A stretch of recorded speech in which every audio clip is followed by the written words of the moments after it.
Is your phone secretly stressing you out?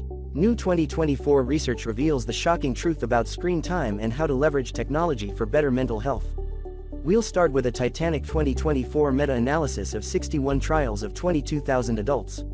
Researchers determined digital lifestyle apps, like exercise apps or sleep app tracking apps, cut depression by 37% and anxiety by 29%. But with one proviso. Those benefits applied only to structured programs focusing on physical activity, diet, or sleep. Simultaneously, a Jakarta study of 500 adolescents uncovered more sinister trends. 42% felt inadequate by social media comparisons, and 32% evidenced symptoms of anxiety at 3.5+ hours a day of internet usage. Why the mixed results? It's about how we engage. Scrolling on Instagram releases dopamine highs but also allows for social comparison, such as judging your life on a never-ending highlight reel. Nighttime screen time takes over sleep by keeping melatonin away, your body's sleep hormone. And sofa potato scrolling replaces activity, a feedback loop where physical inactivity generates poorer mental health.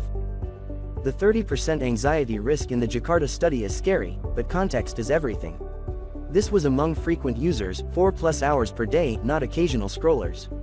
Among every 1,000 adolescents, 320 reported feeling anxious, but interventions like digital detoxes eliminated symptoms in weeks. Tech isn't inherently toxic. Teletherapy apps opened up access to care for isolated populations, and online support groups preserved 66% of Jakarta teens' self-esteem.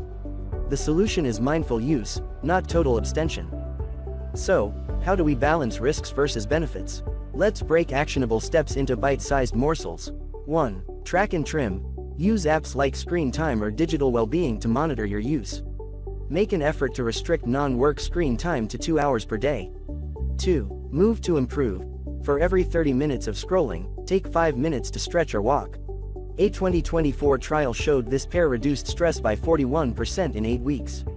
3. Curate your feed. Unfollow accounts that trigger comparison. Follow mental health advocates or fitness coaches who talk progress, not perfection. 4. Get clever assistance. If anxiety or cyberbullying gets to you, use evidence-based apps like Wobot or Talkspace, but always speak with a therapist for worst-case scenarios. This video is educational, not medical advice. Always consult a healthcare professional before making adjustments to your mental health practice. Tech isn't your enemy, it's a tool. With knowledge and slight tweaks, you can swipe right on better mental health.